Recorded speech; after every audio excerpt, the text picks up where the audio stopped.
Okay, तो आज की क्लास में हम बात करने वाले हैं e commerce and instant messaging कि ई कॉमर्स वेबसाइट क्या है, वो कैसे काम करती है, किस तरीके से काम करती है, और जो इंस्टांट मैसेजेस है, जो मैसेजेस आप भेजते हो, इंस्टेंट मैसेजेस, वो कैसे भेजे जाते हैं और कौन कौन सी ऐसे हमारे पास साइट्स हैं जहाँ से हम मैसेज भेजते हैं।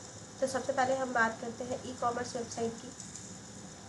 तो चलिए पहले मैं आप लोगों से पूछ लेती हूँ, क्या आप समझते हो ई कॉमर्स वेबसाइट से और इसमें क्या बेनिफिट होते हैं और किन किन बातों का इसमें ध्यान रखा जाता है।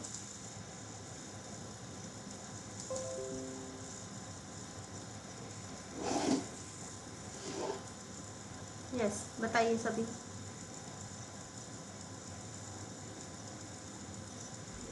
मैम ई कॉमर्स होते हैं, ऑनलाइन शॉप्स होती हैं हम्म। जिसमें हम कोई सर्विस या फिर प्रोडक्ट बाय सेल कर सकते हैं, परचेज हम्म। कर सकते हैं। बिल्कुल। और और इसके क्या बेनिफिट होते हैं।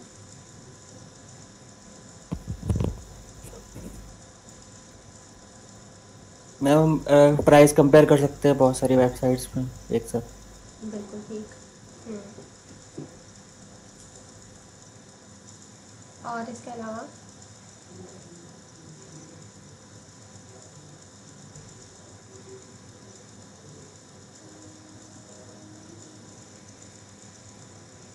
बताइए, आप लोग भी बताइए। प्राइस कंपेयर कर सकते हो, और इसके अलावा क्या कर सकते हैं हम। मैम 24/7 अवेलेबल रहती है यस। शॉप, मतलब ऑनलाइन है तो। बिल्कुल, सबसे मतलब बड़ा फ़ायदा इसका यही है कि 24/7 अवेलेबल होती है हमें, मतलब शॉप के मैम इसमें अकॉर्डिंग। टाइम भी हमारा लो। हाँ जी, टाइम भी। मैम मैम इसमें टाइम भी बचता है हमारा, जैसे हम मार्केट वगैरह जाते हैं तो हमारा टाइम वेस्ट होता है, हम घर बैठे बैठे कोई भी सामान ला सकते हैं और इजीली हम उसको रिटर्न भी कर सकते हैं। मींस फैसिलिटीज प्रोवाइड होती है हमें बहुत सारी ई कॉमर्स में। हाँ, बिल्कुल ठीक। टाइम बचता है, हमें जाके देखने की ज़रूरत नहीं होती है, हम क्वालिटी वहाँ से यस चेक मैम। कर सकते हैं और उसको परचेज़ कर सकते हैं, और अगर नहीं, अगर समझ में आता तो रिटर्न भी करा सकते हैं। बिल्कुल ठीक। और बेनिफिट्स।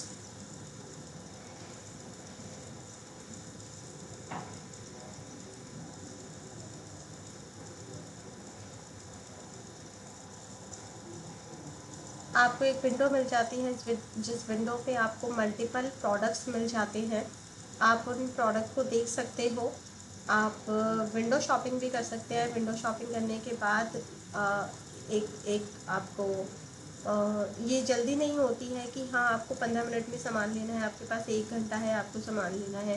तो आप इसमें टाइम लगा सकते हो, टाइम लगा के आप देख सकते हो परचेज, मतलब इसके ऑफर्स को कंपेयर करके फिर आप इसमें प्रोडक्ट को खरीद सकते हो। ठीक है। ई कॉमर्स अगर ई कॉमर्स जो साइट्स हैं, साइट्स होने से ये जो बेनिफिट है, ये तो हमारे कस्टमर की तरफ से बेनिफिट हो गए कि हमें जो कंज्यूमर है उसको बेनिफिट हो गए।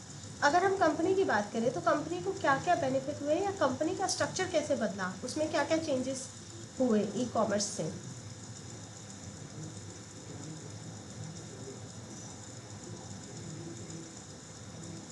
ये अगर आप लोग बताना चाहो कि कंपनी के पॉइंट ऑफ व्यू से अगर सोचे तो कंपनी के पॉइंट ऑफ व्यू में क्या क्या चेंजेस हुआ, कंपनी कैसे चेंज हुई, मैम उसके वर्किंग में। हाँ।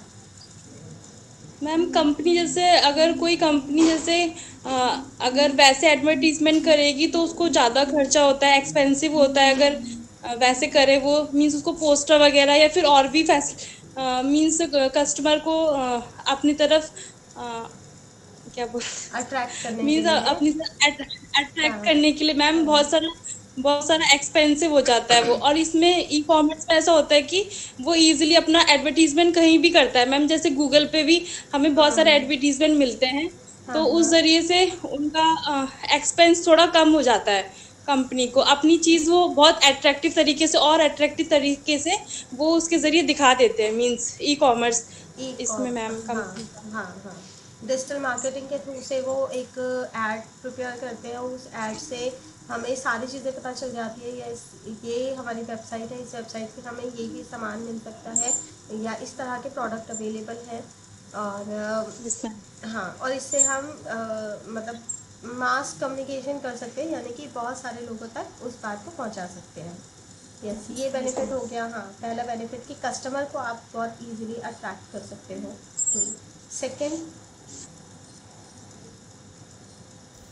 मैम अगर किसी का स्मॉल बिजनेस है तो वो प्रोडक्ट जो है वो दूसरी जगह भी बेच सकते हैं, मतलब बेच सकते हैं।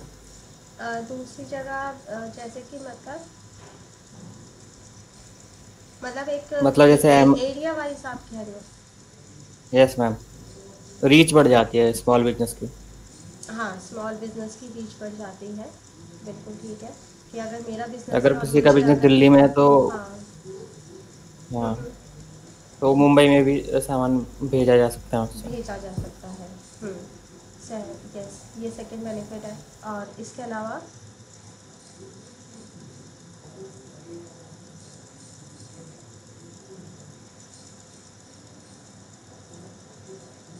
अलावा सोचिए और क्या क्या बेनिफिट होते हैं।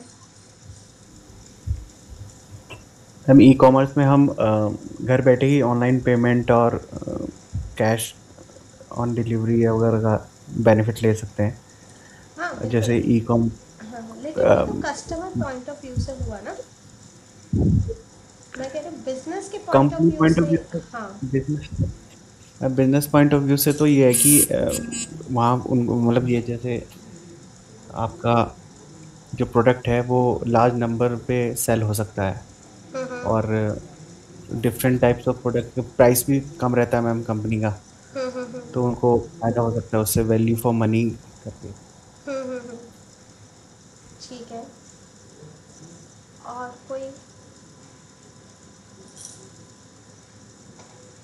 कोई कुछ बताना चाहिए?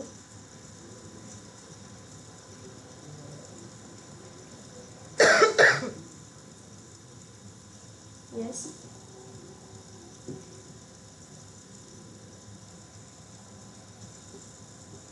एक बेनिफिट ये भी होता है कंपनी को कि कंपनी का जो अ, अगर कंपनी है उसको, अगर वो नॉर्मल एक शॉप ओपन करती है, या एक आप मॉल की तरह कह लो कि मॉल ओपन करती है, तो वहाँ पे उसकी कॉस्ट बहुत ज़्यादा लगती है।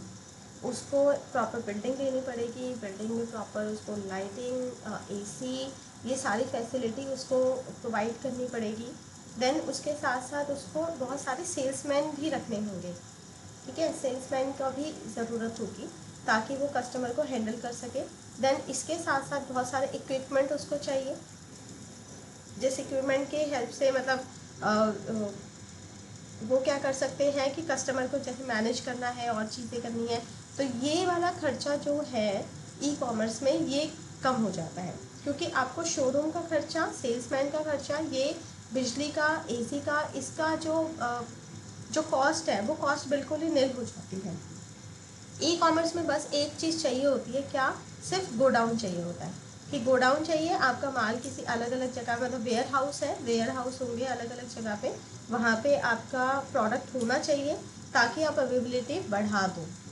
ठीक है, ये एक और बेनिफिट हो जाएगा अगर हम ई कॉमर्स में जाते हैं तो, बिजनेस पॉइंट ऑफ व्यू से। लेकिन इसके अलावा कुछ हेडेक्स भी बढ़ जाती है। आपको पता है इसमें क्या क्या और एक्स्ट्रा चीज़ें, मतलब एक्स्ट्रा एफर्ट है जो नॉर्मल शॉप से ई कॉमर्स जो शॉप्स होती हैं उसमें एक्स्ट्रा कौन से एफर्ट्स हैं जो बढ़ जाते हैं, जिसका बहुत ज़्यादा टेक केयर करना पड़ता है? मैम इसमें एक चीज है मैम, जैसे ऑथेंटिकेशन मैम वो थोड़ा उसमें दिक्कत आता है। ऑथेंटिकेशन जैसे कि? मैम जैसे कि मैम जो हमने प्रोडक्ट सिलेक्ट किया है मैम, हम्म। तो उसके अंदर मैम उसकी क्वालिटी हो जाता है, और दूसरी बात अगर वो लेके आता है मैम तो कोई साइज बड़ा हो जाता है, कोई छोटा हो जाता है मैम, ये भी राइट इसमें राइट दिक्कत है। राइट राइट, हाँ, इसमें ये प्रॉब्लम होती है, मतलब ये कस्टमर पॉइंट ऑफ व्यू से प्रॉब्लम है कि अगर हम कोई ऐसा प्रोडक्ट ले रहे हैं जिस प्रोडक्ट के बारे में मतलब फिक्स्ड नहीं है, जो वेरी करता है अलग अलग चीज़ों में, जैसे क्लोथिंग में हो जाता है, आपके कपड़ों में ये बहुत ज़्यादा प्रॉब्लम होती है कि आप कलर चेक नहीं कर सकते हो प्रॉपर, आप फैब्रिक चेक नहीं कर सकते हैं, और आप उसकी क्वालिटी चेक नहीं कर सकते हो। ये एक issue customer point of view से आता है। लेकिन हाँ, उन चीज़ों के लिए बेटर है जिसमें आपको पता है फिक्स्ड है, उसके लिए हम इस पर बहुत अच्छे से रिलाय कर सकते हैं, हम इस पर भरोसा कर सकते हैं। यस। ये एक हो गया। बाकी मैं कह रही हूँ कंपनी को ऐसी कौन कौन सी एक एक्स्ट्रा एफर्ट लगाने पड़ते हैं ई कॉमर्स में।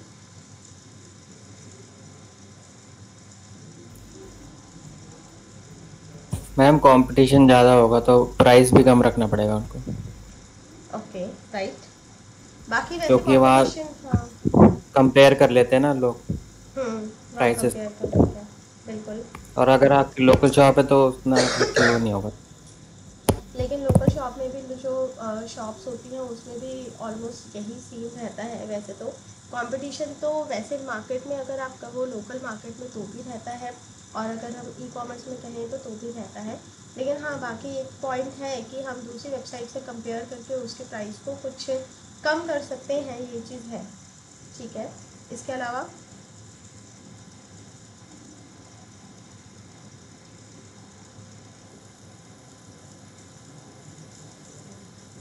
और बताइए।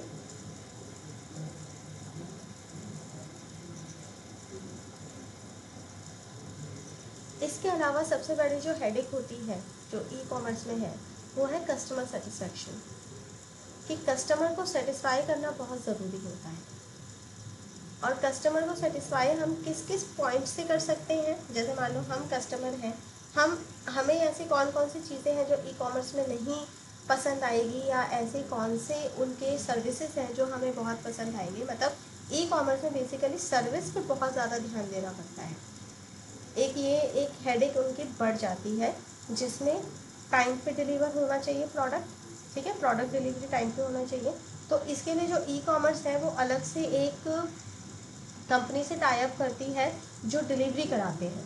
ठीक है, जैसे ई कार्ट हो गए, बहुत सारे ऐसे हम अमेज़ॉन से जब लेते हैं, हम जब फ्लिपकार्ट से लेते हैं, तो जब हम परचेज़ कर रहे होते हैं तो उस टाइम पे क्या होता है कि जो डिलीवरी करती है वो कंपनी अलग होती है, और जहाँ से हम प्रोडक्ट मंगवा रहे हैं वो एक अलग है। ठीक है, तो इसमें मैंने एक तो ये एक एक्स्ट्रा एफर्ट उनको लगाना पड़ता है कि कस्टमर को टाइम से प्रोडक्ट मिले। ठीक है, बीच में बहुत सारे ऐसे प्रॉब्लम्स भी आ जाते हैं कि जो डिलीवरी करते हैं वो प्रोडक्ट की जगह कुछ और रख देते हैं, मतलब फ्रॉजरी कर देते हैं। तो इस चीज़ का ध्यान भी कंपनी को रखना पड़ता है। और अगर आप रिटर्न करा रहे हो तो रिटर्न का एक एक्स्ट्रा कॉस्ट जो है वो कंपनी पे पड़ जाता है। ठीक है, वो कंपनी ही मतलब वो चार्ज ना करे तो ज़्यादा बेटर है। अगर वो चार्ज करती है तो ऑब्वियस सी बात है कस्टमर जो है नेक्स्ट टाइम उसके पास उस साइट पे विज़िट ही नहीं करेगा, कि अगर उसको इस तरह की कोई प्रॉब्लम आ जाती है। तो यहाँ सर्विस पे बहुत ज़्यादा ध्यान देना पड़ता है, कस्टमर की सर्विस पे इसका बहुत ज़्यादा इशू होता है।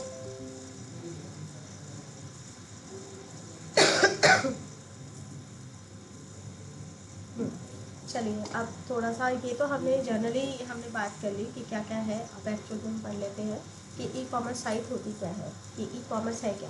वैसे भी अगर ई कॉमर्स की अगर हम बात करें तो मैं एक बात कहना चाहूँगी कि ई कॉमर्स एक्चुअल शॉप नहीं होती, इट्स अ वर्चुअल शॉप। ठीक है, वर्चुअल होता है, यानी कि ये आपको दिखता नहीं है, आपके पास होता कुछ भी नहीं है, एक्चुअल में कुछ नहीं है ई कॉमर्स। ये सिर्फ वेबसाइट है जिसमें क्या होते हैं कि जितने भी छोटे छोटे कंपनी हैं, छोटे छोटे जो और शॉप्स हैं, वो उस एक वर्चुअल कंपनी में, यानी कि वर्चुअल जो एरिया बना रखा है उसमें अटैच होते हैं, उसमें जाके अपने प्रोडक्ट को शो करते हैं। जैसे कि मान लीजिए मेरी एक छोटी सी दुकान है, मेरी एक छोटी सी शॉप है, और मैं उसमें कोई एक पर्टिकुलर कोई प्रोडक्ट मैं बना रही हूँ। ठीक है, कोई एक प्रोडक्ट बना रही हूँ, अब मुझे उस प्रोडक्ट को ई कॉमर्स से अटैच करना है। तो जितने भी ये अमेज़ॉन है, फ्लिपकार्ट है, इनमें क्या करना पड़ता है, इनमें मुझे एज अ शॉप उसमें रजिस्टर कराना पड़ता है। आप रजिस्टर कराओगे, ठीक है, रजिस्टर कराने के बाद आपका क्या होगा कि आप उसमें अपने प्रोडक्ट को उसमें आप शो करा सकते हैं, जिसके लिए आपको कुछ अमाउंट उनको देना पड़ता है। और जो डिलीवरी है, ये सारी चीज़ें, ये टर्म्स एंड कंडीशंस तो रहती हैं उसके लिए। तो basically e commerce is a virtual site, virtual shop, जहाँ पे जितने भी छोटे छोटे शॉपकीपर्स हैं वो वहाँ एक साथ आ सकते हैं और अपने जो प्रोडक्ट है उनको सेल कर सकते हैं। जब भी हम कोई भी प्रोडक्ट को जब हम ऑर्डर करते हैं या एक ही टाइप के प्रोडक्ट हमें 4-5 मिलते हैं, मतलब मल्टीपल अगर प्रोडक्ट्स मिलते हैं सेम ही टाइप के, तो आप उसमें ये देखना है कि वहाँ पे जो शॉप होती है या जो डिलीवर कर रहा होता है कि कहाँ से हमें प्रोडक्ट मिलेगा, वो अलग अलग होते हैं। तो यानी कि अलग अलग जो शॉपकीपर्स हैं वो उसमें रजिस्टर करा रहे हैं, अपने प्रोडक्ट को दिखा रहे हैं, और जब भी हम उसमें परचेज़ करते हैं तो पर्टिकुलर जिस शॉप का है उसी शॉप से हमारे पास क्या आता है, हमारे पास वो प्रोडक्ट आता है। या फिर जैसे कुछ अमेज़ॉन हो गया, वो अपने पर्सनल प्रोडक्ट्स बनाते हैं, अमेज़ॉन कंपनी खुद बनाती है, या फ्लिपकार्ट कंपनी के खुद अपने प्रोडक्ट्स होते हैं। तो वहाँ पे क्या होता है कि उनका अपना एक वेयर हाउस होता है, और वो वेयर हाउस सिटी वाइज अलग अलग होता है, एरिया वाइज होता है वेयर हाउस, और वहाँ से जो है हमारा प्रोडक्ट आता है। और अगर जहाँ पे वेयर हाउसेस नहीं है तो वहाँ पे जो डिलीवरी का टाइम है वो ज़्यादा लग जाता है, क्योंकि वो कहीं और जगह से आ रहा होता है। तो कंपनी ने अपने भी वेयर हाउस बना रखा है, क्योंकि आजकल तो कंपनी जैसे अमेज़ॉन के अपने बहुत सारे प्रोडक्ट्स हैं, ज़्यादातर फूड प्रोडक्ट बहुत सारे उन्होंने अपने बना रखे हैं, फ्लिपकार्ट के भी अपने फूड प्रोडक्ट्स बहुत सारे हैं। तो ये अपना एक अलग बना रहे हैं, और बाकी शॉपकीपर्स को भी ये अपने साथ जोड़ रहे हैं, दोनों चीज़ें ही होती हैं। E-commerce is a strange animal. On the other hand, it seems like new kid on the block, on one that we revolutionize the way business is transacted online. On the other hand, is the business model often seen identical to physical retail and have been around the centuries. The truth is that both points of view are valid. E-commerce does not have the same physical retail. E-commerce हमारा physical नहीं होता है, however the fact is operate digitally, ये digitally काम करता है, introduce some unique business element, कुछ इसमें अलग तरीके से काम होता है, बिजनेस एलिमेंट्स इसके अलग होते हैं, ये फिजिकली नहीं रहता है, ये वर्चुअल रहता है। अब प्रोडक्ट और service need to be sold, यानी कि इसमें क्या है कि सबसे पहले जो ई कॉमर्स का है कि उसको सर्विसेज देनी है या प्रोडक्ट जो है वो सेल करने हैं। There has to be exchange of value. If one of the parties of the transaction is paying money, then the other provides the product or the service in return. We have reached the point almost all the goods sell physical store or sell on e-commerce website. जैसे बहुत सारे हमारे जो है e commerce websites पे हमारे cell होते हैं प्रोडक्ट, जैसे गैजेट्स है, बुक्स हैं, ऑटोमोबाइल्स हैं, ग्रॉसरी, टॉयज़ एंड और भी बहुत सारे हमारे पास प्रोडक्ट्स होते हैं या सर्विसेज होती हैं जो हम ऑनलाइन लेते हैं। E commerce era has the enable easy sell the new category of product, यानी कि आप किसी भी तरह की जो प्रोडक्ट्स हैं, एक तो ये प्रोडक्ट हो गए जिसको हम सेल कर रहे हैं, ठीक है, जो फिज़िकल है, लेकिन इसके अलावा अब इसमें और भी चेंजेस आ गए हैं कि आप इसमें डिजिटल गुड्स को भी सेल कर रहे हो। डिजिटल गुड्स हमारे कौन से हो गए, जैसे कि म्यूज़िक, अब म्यूज़िक के ऐप आते हैं, आप उसके लिए परचेज़ करते हो, ठीक है, ई बुक्स है, उनके भी वेबसाइट से आप वहाँ से भी परचेज़ करते हैं, सॉफ्टवेयर्स हो गए, और भी बहुत सारे इस टाइप के आपके ऐसे प्रोडक्ट हैं जो आजकल हमें ई कॉमर्स पे देखने को मिल रहे हैं। किंडल हो गया जो बेसिकली जिसमें ये डिजिटली ही आता है आपका।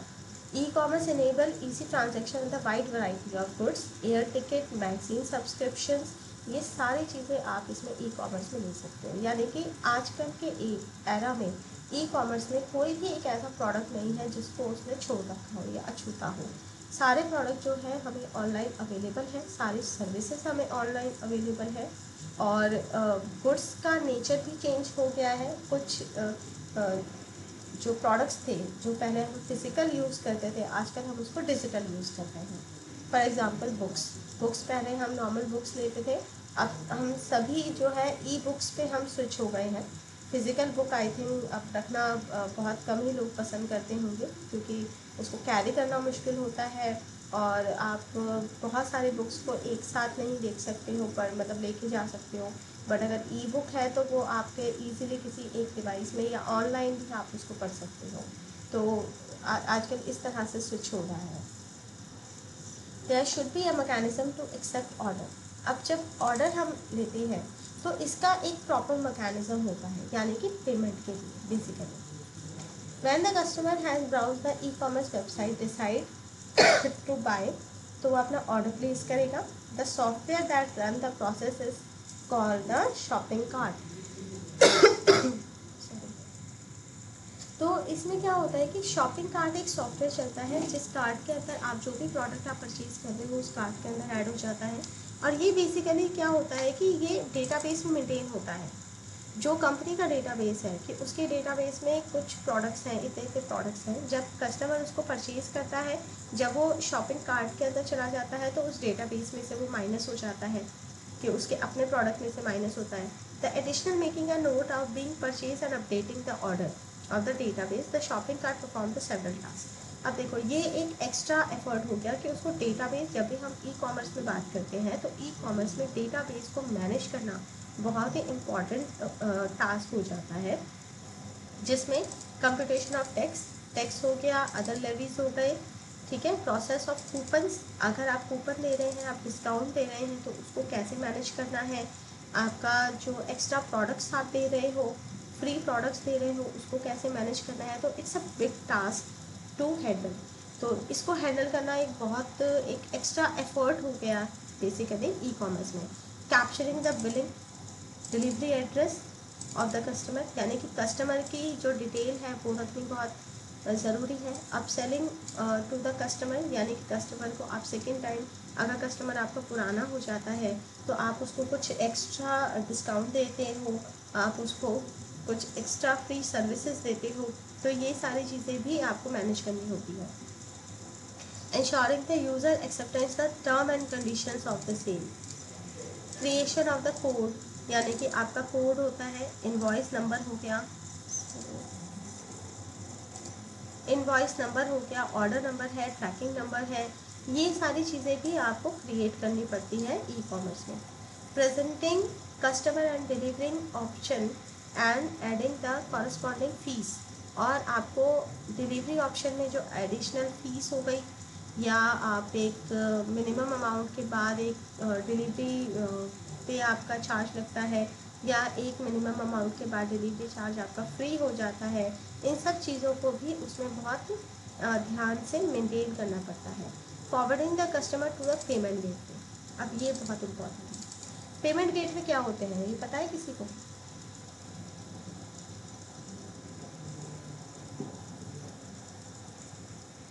पेमेंट गेटवे कभी सुना है किसी ने नाम? हाँ मैम, जब ऑनलाइन पेमेंट करते हैं तो बैंकिंग का और अदर अदर थर्ड पार्टी का पेमेंट जो जिसके थ्रू हम पेमेंट करते हैं ऑनलाइन, डेबिट कार्ड या इंटरनेट से या क्रेडिट कार्ड या किसी। एक्चुअल क्या होता है कि जो पेमेंट तो गेटवेज होते हैं, हाँ बताइए। हाँ मैम, इतना ही। ओके, देखिए पेमेंट गेटवे क्या होती है कि हर एक वेबसाइट को ये अथॉरिटी नहीं होती है कि वो बैंक, मतलब यूज़र के बैंक को एक्सेस करे। तो इसके लिए ना कुछ पेमेंट गेटवे बने हुए हैं। जो पेमेंट गेटवे का काम ही यही होता है कि यूज़र और बैंक इनके बीच में इंट्रैक्शन करें पेमेंट से रिलेटेड। तो ये पेमेंट गेटवे क्या होता है, ये पेमेंट गेटवे है, ये परचेज़ करना पड़ता है। जितने भी, जैसे अमेज़ॉन है, फ्लिपकार्ट है, ये पेमेंट गेटवे जो भी जिस भी साइट पे आपकी पेमेंट हो रही है वो पेमेंट गेटवे परचेज करते हैं, जो गवर्नमेंट के अकॉर्डिंग ऑथोराइज होता है ये पेमेंट एक्सेप्ट करने के लिए, ठीक है। उसके बीच में बहुत सारे सिक्योरिटी चेक्स लगते हैं, सिक्योरिटी चेक्स होते हैं। जब भी, जैसे मैं अपने कार्ड से अगर मैं पेमेंट कर रही हूँ तो इसमें ये चेक करना है कि वो हैक ना हो, मेरे कार्ड की इंफॉर्मेशन वो किसी और जगह ना जाए, और जिस बैंक से हम ट्रांजैक्शन कर रहे हैं उसी बैंक में वो इन्फॉर्मेशन जाए और प्रॉपर अमाउंट वो जो है उसके लिए चार्ज करें, ठीक है। तो ये सबसे इम्पॉर्टेंट टास्क होता है, मतलब बहुत इम्पॉर्टेंट टास्क होता है पेमेंट का। तो पेमेंट के अंदर हमेशा पेमेंट गेटवे के थ्रू से ही जो कस्टमर है वो करता है। हम जब अमेज़ॉन पे पेमेंट कर रहे हैं तो मतलब अमेज़ॉन पे पेमेंट नहीं हो रही है, वो फॉरवर्ड कर रहा है हमारे रिक्वेस्ट को पेमेंट गेटवे पे। जब भी हम कार्ड नंबर या ये सारी चीज़ें इन्फॉर्मेशन डाल रहे हैं तो वो फॉरवर्ड होती है पेमेंट गेटवे पे, और गेटवे क्या करता है, बैंक से कनेक्ट होता है, और ये बहुत ज़्यादा सिक्योर प्रोसेस होता है ताकि आपकी इन्फॉर्मेशन जो है या आपका जो मनी है वो सेफ रहे, बीच में उसको कोई और ना ले सके। ठीक है। तो ये एक और एक्स्ट्रा एफर्ट है जो इसमें ऐड ऑन करना पड़ता है। In case of the downloadable digital goods, redirection paid customer to the download page. फिर इसमें डाउन लेबल, यानी कि अगर आपका जो डिजिटल गुड्स है उसको डाउनलोड, जब आप डिजिटली कोई परचेज़ करते हो तो उसके लिए फिर जब आप पेमेंट करते हैं तो उसके बाद वो डाउनलोड का ऑप्शन आ जाता है, तो वो एक एक्स्ट्रा इसमें ऐड ऑन करना पड़ता है। तो जब भी हम डिजिटली काम करते हैं तो डिजिटली में बहुत सारे ऐसे टास्क हैं जो इसमें परफॉर्म करने पड़ते हैं। We need to payment mechanism. There are some e-commerce websites, especially in the business-to-business space, that might provide the credit for purchase. In most cases, an e-commerce transaction involves transacted money. This process is conducted by a piece of software called the payment gateway. The payment gateway presents customer with payment option except identification detail, यानी कि payment की जो customer है उसकी detail लेता है, card number, authentication customer using the password, CVV code and multiple factor of authentication. तो payment करने के लिए वही पेमेंट गेटवे की ही बात हो रही है, और वो अलग अलग टाइप से आपको ऑथोराइज करता है, ऑथेंटिकेशन चेक करता है आपकी, और उसके बाद क्या करता है, पेमेंट करता है। The product need to be delivered. अब ये एक और है कि आपका अगर ई-कॉमर्स में परचेज हुआ है तो कंपनी को उसको प्रोडक्ट को डिलीवर करना ज़रूरी है। तो इसके लिए we agree with the people who say the effective logistic, यानी कि अब इसमें लॉजिस्टिक बहुत ज़रूरी है कि आपके पास वो सारे मटेरियल होने चाहिए, मतलब जिसके थ्रू से आप कस्टमर को टाइम से आप सक्सेसफुली प्रोडक्ट पहुंचा दो। The key of the successful ecommerce business, सबसे इम्पॉर्टेंट ही है कि कस्टमर ने अगर ऑर्डर किया तो कस्टमर को टाइम पे उसका प्रोडक्ट मिलना चाहिए, डिलीवरी होनी चाहिए। One of the most disappointing feature of the online purchase is the intermediate and inordinate delay in receiving the goods. Obviously बात है, अगर मैंने आज परचेज़ करा है और मुझे वो एक हफ्ते बाद मिलेगा तो शायद मैं वहाँ से दोबारा परचेज़ ना करूँ, मैं उसी को ही प्रेफर करूँगी जो मुझे 2 या 3 दिन में मेरा ऑर्डर जो है डिलीवर कर देगा। तो ये बहुत इंपॉर्टेंट है। हम ज़्यादातर उसी साइट पे जाते हैं जो साइट हमें बहुत जल्दी हमें प्रोडक्ट दे देती है, उसको हम पसंद भी ज़्यादा करते हैं। As a result the ecommerce business need to ensure the right product to deliver to the customer good condition. ये भी है कि अच्छी कंडीशन में होना चाहिए within the period that customer expected. Since the logistic is a special function, serve the ecommerce business outsource in the third party logistic provider. तो basically जो हमारा लॉजिस्टिक है, यानी कि जो हमारे गुड्स को प्रोवाइड कर रहा है कस्टमर तक, ये कंपनी अपना भी क्रिएट कर सकती है या फिर थर्ड पार्टी भी ले सकती है। जैसे मैंने ई कार्ट के बारे में बताया, तो ई कार्ट एक ऐसी साइट, मतलब एक ऐसी कंपनी है जिसका काम ही होता है बस डिलीवर करना। वो बंदे हायर करती है, उसको उसको बस प्रोडक्ट मिल जाता है, वो जो पर्सन है वो प्रोडक्ट वेयर हाउस से लेगा और उसको जहाँ पे डिलीवर करना होगा वो वहाँ पे डिलीवर करेगा। ये थर्ड पार्टी से भी होता है। तो थर्ड पार्टी में क्या होता है, जो ई कॉमर्स वेबसाइट है उनको इतनी टेंशन नहीं होती है, लेकिन हाँ कुछ टर्म्स एंड कंडीशंस होती है जिसके बेसिस पे वो काम करती है ताकि कस्टमर को ओरिजिनल प्रोडक्ट ही मिले, बीच में से वो प्रोडक्ट गायब ना हो। Customer need to be serviced, customer need to be serviced pre sale as well as the post sale. पहले और बाद में दोनों, मतलब कस्टमर की प्रोडक्ट खरीदने से पहले, प्रोडक्ट के देने के बाद, कस्टमर के जो प्रोडक्ट के फीचर्स हैं या उसका सेटिस्फेक्शन लेवल है वो ज़रूरी है कि वो होना चाहिए। Before the sale the customer might have the query about the product feature not mention on the website. यानी कि अगर वेबसाइट के अंदर प्रोडक्ट की फ़ीचर अवेलेबल नहीं है, जब भी हम अगर प्रोडक्ट ख़रीद रहे हैं, जैसे अभी एक ने बताया था कि हमें पता ही नहीं चलता कि वो प्रोडक्ट है कैसा, जैसे कि ज़्यादातर फैब्रिक में ऐसा होता है, तो हम उसको एक बार को हमारा हो जाएगा कि कैंसिल हम कर सकते हैं कि हम नहीं लेंगे। They might have the question and the customization and accessories. और दूसरा एक होता है कि कस्टमाइजेशन भी हो सकती है कि अगर मान लो मैं कोई प्रोडक्ट खरीदती हूँ, उस प्रोडक्ट के साथ मुझे कुछ ऐड ऑन कराना है, ठीक है, कुछ और एक्सेसरीज अगर मुझे लेनी है तो ये भी एक क्वेश्चन होता है कि कई लोग क्या सोचते हैं कि अगर वो फ़ोन ले रहे हैं तो साथ में उनको ईयरफोन और मतलब केस कवर और टेम्पर ग्लास, मतलब कुछ जो भी उसके साथ साथ जो भी अवेलेबल जो एक्सेसरीज है वो भी साथ के साथ मिल जाए, तो वो एक साथ एक ही प्लेस पे सब कुछ ले लेते हैं। तो ये भी ज़रूरी है कि ई कॉमर्स साइट को ये सारी फैसिलिटी भी देनी ज़रूरी है। After the sale customer might have the query related the users repair enhancement of the product service they have the already purchase.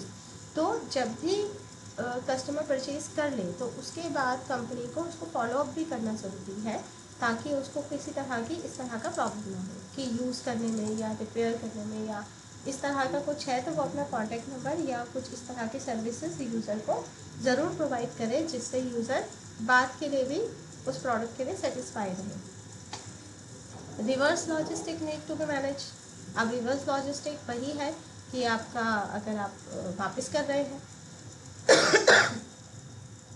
There is no such thing of the error की product, as a result some product will damage. अगर मान लो कुछ damage है या काम करना बंद कर दिया और कस्टमर ने उसको रिटर्न कर दिया, तो रिटर्न होना भी ज़रूरी है। ये प्रोसेस भी बहुत इंपॉर्टेंट है। In the user mode goods move from the e commerce business to customer. In reverse flow opposite होता है, कस्टमर से बिजनेस के पास आता है, तो ये भी मेंटेन करना ज़रूरी है। An e-commerce business has many moving parts. To be successful, it is necessary for you to manage each one of the skillfully. तो यहाँ पे हमने कुछ वो वाले पॉइंट्स हमने देखे जो पॉइंट्स हमें नॉर्मल ई कॉमर्स में नहीं दिखते। मतलब नॉर्मल अगर हम शॉप पे जाते हैं तो हमें ये इन सब चीज़ों का मतलब ही नहीं करना पड़ता। मतलब डिलीवर करना है, आपको पेमेंट गेटवे का यूज़ करना है, आपको डेटाबेस मेंटेन करना है, इन सब का कोई हेडेक ही नहीं रहता है अगर आपकी फ़िज़िकल शॉप है तो, या किसी पर्सन की फ़िज़िकल शॉप है तो। इन सब ये एक्स्ट्रा एफर्ट है जो एक्स्ट्रा एफर्ट करना पड़ता है। तो अभी तक नॉर्मली जो हमने अभी डिस्कस किया था स्टार्टिंग में वो तो नॉर्मल एंड सबको पता है ये सारी चीज़ के बेनिफिट क्या क्या होते हैं, लेकिन ये जो हिडन चीज़ें थी वो हिडन चीज़ें भी मेंटेन करना पड़ता है ई कॉमर्स के अंदर। और इसमें अभी भी कुछ चीज़ें हैं, जैसे ये तो कस्टमर से रिलेटेड बता रहा है, इसके अलावा मेंटेन करना पड़ता है जितने भी स्मॉल बिजनेस हैं, जो पर्सन हैं जो एज अ शॉपकीपर जो उस डिजिटल साइट पे कनेक्ट हुए हैं, उनके साथ भी बहुत सारी टर्म्स एंड कंडीशंस होती हैं और उनको भी मैनेज करना बहुत ज़रूरी होता है कि अगर आप कोई प्रोडक्ट डिस्प्ले कर रहे हो, जैसे मैं शॉपकीपर हूँ, मैंने अपना एक प्रोडक्ट डाला तो वो प्रोडक्ट मेरे पास होना चाहिए, कल को अगर ऑर्डर हो जाए तो वो ऑर्डर होना चाहिए, तो इनको भी मैनेज करना ज़रूरी है। आउट ऑफ सेल हो गया है, मतलब नहीं है, तो वो भी मैनेज करना ज़रूरी है। तो ई कॉमर्स में बेसिकली प्रोडक्ट के डिस्प्ले को मैनेज करना ज़रूरी होता है, रियल टाइम डेटा मैनेज करना बहुत इम्पॉर्टेंट होता है। ठीक है, इतना सबको क्लियर है? Yes ma'am. कोई Yes, ma'am. क्वेरी Yes, समस्या ma'am. तो नहीं?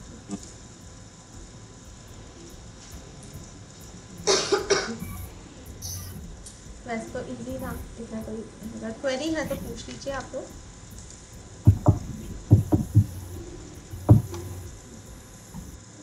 चलिए मैम अब मेरा हम एक क्वेरी है। हाँ हाँ बोलिए। मैम ये है कि जैसे ई कॉमर्स कंपनी को मैम कैसे वो फायदा कैसे होता है मैम? देखिए मेन फ़ायदा ना, चीज ये प्रॉफिट मैम जैसे। हाँ हाँ यस मैम, हाँ। प्रॉफिट में बताते हैं। देखिए प्रॉफिट में क्या होता है, कंपनी कैसे प्रॉफिट करती है कि जो वो प्राइस एक्चुअल दिखा रही है, एक्चुअली जैसे मान लीजिए मैंने अमेज़ॉन पे मुझे अपना प्रोडक्ट रजिस्टर कराना है, मुझे अपने नाम से उस पर अपना प्रोडक्ट दिखाना है, तो पहले क्या होता है, पहले उस पर रजिस्ट्रेशन करने का चार्ज होता है प्रॉपर, मुझे कुछ चार्ज देना पड़ेगा उसको, और वो पर्टिकुलर कुछ टाइम पीरियड के लिए होगा कि इतने टाइम के लिए मुझे उसको चार्ज करना है। और जो भी प्रोडक्ट है उस प्रोडक्ट का जो प्राइस होगा ना, प्राइस में कुछ परसेंट जो है वो उस कंपनी को जाता है। ऐसा नहीं है कि जो प्रोडक्ट हमें ऑनलाइन मान लीजिए 300 का दिख रहा है, वो 300 पूरा उस शॉपकीपर के पास जाएगा, उसका कुछ परसेंट उसको अमेज़ॉन को देना ही पड़ेगा, ये होता है। देन इसके ठीक है अलावा ठीक है। हाँ, तो इस तरह से क्या करते हैं, ये थोड़ा सा अपना मतलब इनकम जनरेट करते हैं। इसके अलावा जो एड्स आती हैं, ई कॉमर्स में भी तो एड्स चलती रहती है अलग अलग प्रोडक्ट्स की, तो वो ऐड के थ्रू से भी क्या करते हैं, उनकी इनकम होती है। ठीक है, एक बार और हम इस चीज़ को भी देख लेते हैं।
चलिए, जो मैंने बताया बेसिकली वही है। मैं इसको एक प्रॉपर आंसर तैयार करके फिर मैं आपको बताऊंगी कि ई कॉमर्स में वो कैसे अपना इनकम करते हैं और किस लेवल पे वो कर सकते हैं, क्या क्या सोर्स होते हैं, वो सारी चीज़ें मैं आपको बताऊँगी। वैसे तो होते हैं ऐड के थ्रू से, और जितने भी कस्टमर हैं, जितने भी शॉपकीपर्स उनसे कनेक्ट होते हैं, उनसे वो चार्ज करते हैं, क्योंकि शॉपकीपर को तो कस्टमर अपने आप मिल रहा है ना, उनको तो कस्टमर लाने की ज़रूरत नहीं पड़ रही है, वो अपने आप डिस्प्ले हो रहा है प्रोडक्ट को देख के कस्टमर आ रहा है। तो इसका एक चार्ज होता है, जो बीच का जो इंटरमीडिएट, यानी कि जो भी वर्चुअल वो साइट है, वो वर्चुअल प्लेस जो है, उसके लिए उसको देना पड़ता है। ये होता है बेसिकली। ठीक है मैम। मैम सब्सक्रिप्शन भी तो देते हैं वो लोग अमेजन वाले। हाँ, सब्सक्रिप्शन भी देते हैं, फिर कस्टमर से भी वो लेते हैं। अब कस्टमर को वो अगर कुछ सर्विसेज प्रोवाइड कर रहे हैं तो उस सर्विस के लिए वो अमाउंट चार्ज कर रहे हैं, और जहाँ से वो सर्विसेज उसको दे रहे हैं, सर्विसेज में बेसिकली है क्या, मतलब ज़्यादा कुछ नहीं है। हाँ, प्रायोरिटी बेसिस पे जैसे कस्टमर को डिलीवर कर दिया, ये 2-3 चीज़ें हैं जिसके लिए वो चार्ज करते हैं, तो इससे भी उनकी इनकम होती है। इसके अलावा और क्या क्या है आपको, और बाकियों के माइंड में कुछ आ रहा है? एक तो सब्सक्रिप्शन हो गया, बिल्कुल ठीक।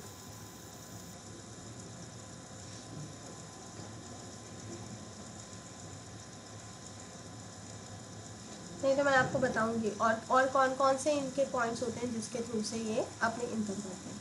चलिए, अब हम नेक्स्ट टॉपिक पे आते हैं, इंस्टेंट मैसेजिंग वर्क, यानी कि इंस्टेंट मैसेजिंग को हम IM भी कहते हैं, जिसके थ्रू से आप मैसेजेस भेज सकते हो।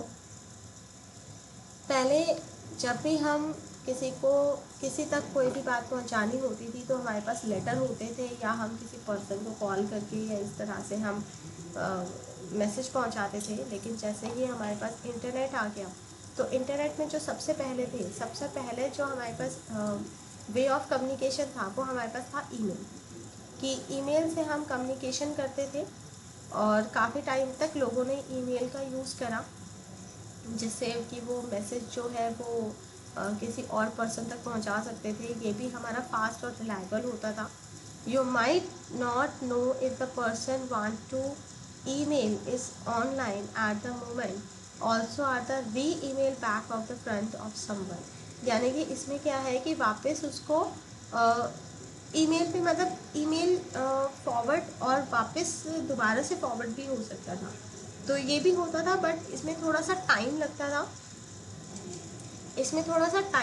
था, और इसमें उतना फास्ट स्पीड में नहीं मतलब कन्वर्जेशन हो पाती थी ईमेल के थ्रू से। तो इस वजह से तो है instant messaging I am use होने लगा। आई एम के अंदर आप क्या कर सकते हो, आप लिस्ट मेंटेन कर सकते हो, ठीक है, जिसको भी आपसे आपको बात करनी है। और उसमें क्या होता है कि आपके पास एक स्मॉल विंडो होती है, मतलब कॉन्टेक्ट लिस्ट होता है, लिस्ट को आप यूज़ करो और उससे आप किसी को भी मैसेज भेजो, ठीक है। अब मोस्ट पॉपुलर हमारे आईएम कौन से हैं? इंस्टेंट मैसेज यानी कि मैसेज आप कर सकते हो, चैट्स आप दे सकते हैं, ठीक है, create a chat room and coworker, और web link, share the web link of the favourite website, video आप शेयर कर सकते हो, इमेज आप शेयर कर सकते हैं, साउंड शेयर कर सकते हैं, फाइल्स को हम शेयर कर सकते हैं, टॉक मतलब आप फ़ोन भी कर सकते हो, ठीक है, ऑन इंटरनेट का यूज़ करके, स्ट्रीमिंग कंटेंट, आप रियल टाइम कोई कंटेंट न्यूज़ इसको भी आप उसमें दे सकते हैं। और ये सारा जो है वो the send the instant message from your cell phone. और बेनिफिट क्या है कि आप अपने फ़ोन से करोगे, आपको स्पेशली सिस्टम की ज़रूरत नहीं है। ईमेल करने के लिए आपको सिस्टम की ज़रूरत होती थी, अब फ़ोन है, फ़ोन में इंटरनेट है, तो कभी भी आपके हाथ में आपके पास सब कुछ है, वो चीज़ आप दे सकते हैं। इंस्टेंट मैसेजेस कब आया था, कुछ हिस्ट्री के बारे में बात करते हैं। Before the internet become popular, a lot of people were already online. The major online service were America Online (AOL), Prodigy, and CompuServe were the main way that ordinary people could connect and communicate with each other online. Online service provide the actual interface that you use when you are connected to the service, which create a targeted experience for the user.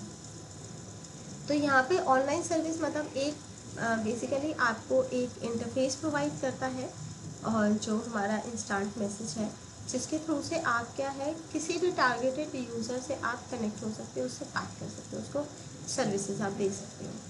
In the early 1990s people began to spend the more and more time on internet. जब internet start हुआ 1990 के दौरान, तब क्या हुआ था, तब हमारे पास चैट रूम होते थे। किसी ने इस टाइम पे इंटरनेट यूज़ करा है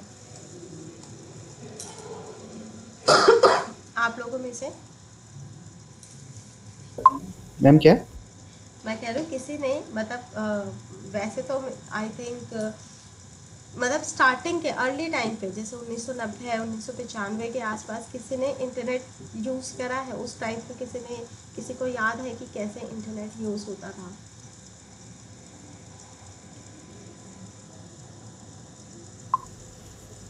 नो मैम।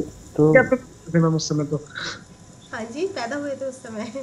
मैम उस ओके, टाइम तो शायद डायल अप वायलअप मैम हाँ जी। मैम उस टाइम तो डायल अप वगैरह यूज होता था शायद नहीं, ऑनलाइन से। डायल अप तो यूज़ होता था, डायल अप का यूज़ करके मतलब इंटरनेट कनेक्शन तो होता था, लेकिन इंटरनेट पे क्या क्या सर्विस मतलब कैसे हम बात करते थे, ये किसी को आइडिया है? या चलो आज से 10 साल पहले की भी बात कर लो, 10-15 साल पहले, अगर आप लोगों ने यूज़ किया है तो। मैम पहले तो मैसेंजर में बात होती थी, वो मैसेंजर चलते थे। तब तो ma'am Facebook chat Facebook chat होते थे, मैसेंजर चलते थे। कौन से मैसेंजर यूज़ करते थे आप? मैम बहुत पहले तो याहू वाला था ना एक मैसेंजर, बहुत पहले यस, एक याहू का था। यस, हाँ, और बिल्कुल। और किसका था वो पता नहीं मैम। सबसे पहले याहू ने ही बनाया था वैसे तो मैम वी पाकिस्तान में। चैट क्या? कौन सा? हेलो? मैम मैम हाँ, वी चैट आया था, वी चैट। अच्छा, वी चैट आया था। तो वी चैट तो चलो ये इतना पुराना भी नहीं है वी चैट तो, लेकिन याहू की जो बात करें, याहू बहुत पुराना है। तो पहले क्या होते थे मैं आपको बताती हूँ, क्योंकि मैंने ये यूज़ किया है। याहू पे क्या होता था, याहू पे आपकी आईडी बनती थी। तो याहू पे आईडी बनने के बाद उसका ना एक चैट रूम होता था। चैट रूम में आप क्या करोगे, स्पेशली चैट रूम में आप लॉगिन करते थे, और लॉगिन करने के बाद उस टाइम पे जितने भी लॉगिन पर्सन हैं जो उस चैट रूम में अवेलेबल हैं उस टाइम पे, करंट टाइम पे, उन सब की लिस्ट को शो करता था, उनकी आईडी शो करता था, उनके अगर पिक लगा रखी है तो वो भी शो करता था। तो उस टाइम पे जो चैटिंग होती थी ना, बेसिकली वो चैटिंग बेसिकली चैट रूम्स होती थी। वो अलग से एक सॉफ्टवेयर इंस्टॉल करना पड़ता था, ठीक है, जिसमें चैट रूम पे आप लॉगिन करेंगे अपनी याहू की आईडी से, क्योंकि हमने याहू पे किया था, तब तक गूगल का भी नहीं आया था। तो याहू की आईडी से लॉगिन करो, चैट रूम में जाओ, चैट रूम में अवेलेबल जितने पर्सनस हैं वो पर्सन उसमें होते थे। देन पर्टिकुलर पर्सन की जो लिंक है उस पर क्लिक करो, और क्लिक करने के बाद फिर आपकी 1-to-1 कन्वर्जेशन स्टार्ट हो जाती थी। तो इसमें 1-to-1 कन्वर्जेशन भी आप कर सकते थे, और ग्रुप चैट भी आप कर सकते थे कि ग्रुप बना के सबको पता मतलब कोई भी आपको मैसेज भेज सकता था, आप किसी को भी मैसेज भेज सकते थे। तो उसमें कोई कॉन्टैक्ट नंबर से रिलेटेड नहीं था, उसमें सिर्फ आपकी आईडी से रिलेटेड था कि आपने आईडी डाला, चैट रूम में गए, अब जितने पर्सन अवेलेबल होंगे सिर्फ उन्हीं से आप बात कर सकते हो, इसके अलावा बात नहीं कर सकते। तो जो 1990 की अराउंड की बात कर रही हूँ या उसके बाद की जो मैं बात कर रही हूँ, वो उस टाइम पे इसी तरह से चैटिंग होती थी। आपको स्पेशली एक पर्टिकुलर टाइम पे आपको कनेक्ट होना पड़ता था अगर आप किसी पर्सन से अगर आप बात करना चाहते हैं तो। और इसमें भी ग्लोबली बात होती थी, ऐसे कोई नहीं है कि आपका कोई एरिया मतलब लिमिटेड था। ग्लोबली आप किसी से भी बात कर सकते थे। उसके अंदर ऑप्शंस भी आते थे कि आपको इंडिया के अंदर बात करनी है, आप सिटी भी सिलेक्ट कर सकते थे उसके अंदर कि किसी सिटी में और किस कंट्री में आपको बात करनी है। तो वो सारी फैसिलिटी इसके अंदर अवेलेबल थी। बट था चैट रूम सॉफ्टवेयर के थ्रू से हम बात कर सकते थे इसमें। आई थिंक कमलेश आपने आई थिंक यूज़ किया हुआ है। हाँ मैम, शुरुआत में शायद कभी यूज करा हुआ शुरुआत शायद। में कभी शायद कभी, हाँ। तो याहू याहू में तो मैं ऑरकुट, उसके बाद फिर तो मैसेजिंग ऑरकुट चला हाँ था, तब हाँ ऑरकुट हाँ, के टाइम पे भी ये ऑरकुट बिल्कुल भी यूज करा हुआ। बिल्कुल ऑरकुट भी होता था, ऑरकुट होता था। और मैंने जो यूज़ करा है वो याहू यूज़ करा है बेसिकली। चलिए, in the early 90s people हाँ बिगन, याहू चलता था। हाँ हाँ, people began to spend more and more time on 85 internet. 85 88 88 ma'am 88 90s के आसपास की बात है तो हाँ, मतलब 91 उस 90 टाइम पे शायद मतलब 92 जस्ट स्टार्ट ही हुआ था। स्टार्ट हुआ था। हाँ, जस्ट स्टार्ट हुआ था। और वैसे इंडिया में आते आते थोड़ा सा और टाइम लग गया था। यहाँ 90s की बात कर रहे हैं, बट 90s तक तो आई थिंक इंडिया में इंटरनेट उतना फैमिलियर भी नहीं था। उसके बहुत टाइम बाद यहाँ पे जो मतलब जो लोग यूज़ करने लगे थे साइबर कैफ़े का, साइबर कैफ़े 95 होते, के बाद यूज करने लगा है। हाँ 95 के बाद यूज़ करने लगे थे। 95 98 के आसपास साइबर कैफेज वगैरह आ रहे यस यस, बिल्कुल बिल्कुल। जो 95-98 के आसपास जो इंडिया में मतलब ये कह सकते हैं फिर लोकली हो गया, हर कोई जाके मतलब साइबर कैफ़े में जाके फिर वो यूज़ कर सकता था। उसके लिए भी पर्टिकुलर एक चार्ज देना पड़ता था, ये तो सबको पता है कि साइबर कैफ़े में भी लिमिटेड टाइम होता था, तो तब ये यूज़ होता था। और ये जो 1990s की बात की है, ये तो भाई ग्लोबली बात की है, हम सिर्फ जस्ट इंडिया की बात नहीं कर रहे हैं। तो ये ग्लोबली जहाँ पे इंटरनेट बहुत पहले से आ गया था, बट इंडिया में आते आते थोड़ा सा टाइम लग गया था। तो बेसिकली 95-98 के अराउंड नॉर्मली फिर सारे लोग इसको यूज़ कर सकते थे, इंटरनेट को बहुत ईजीली।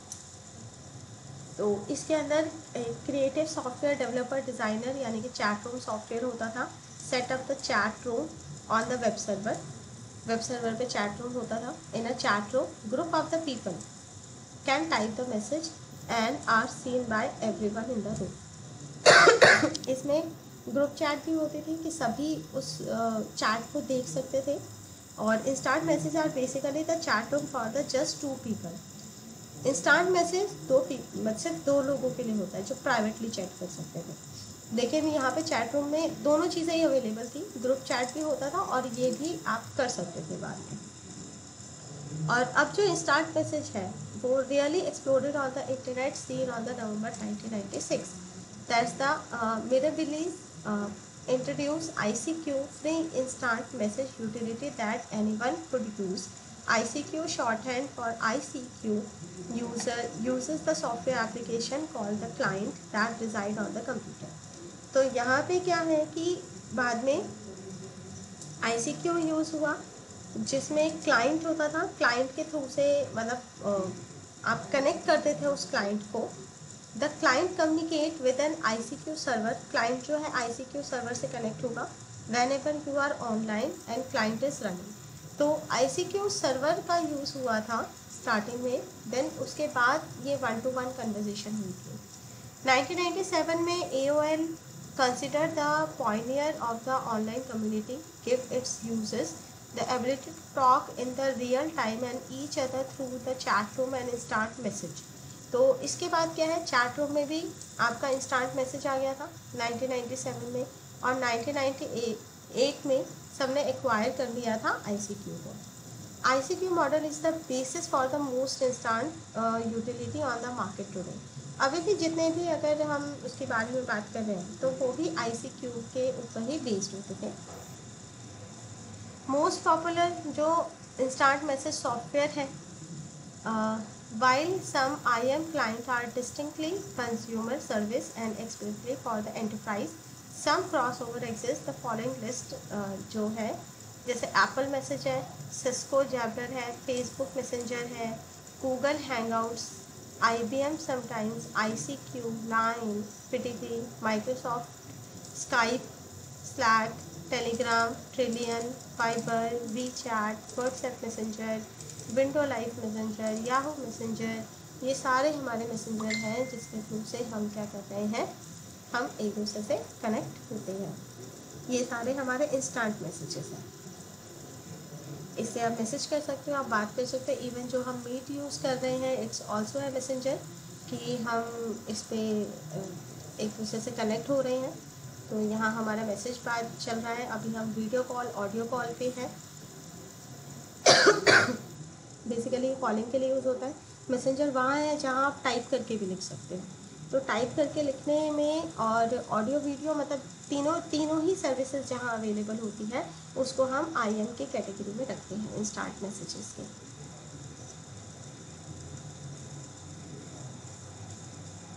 ठीक है, ये वाला क्लियर है टॉपिक.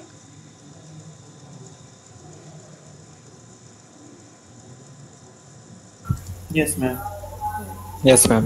कुछ पूछना है या कुछ बताना है आप लोगों को, अपना कोई एक्सपीरियंस?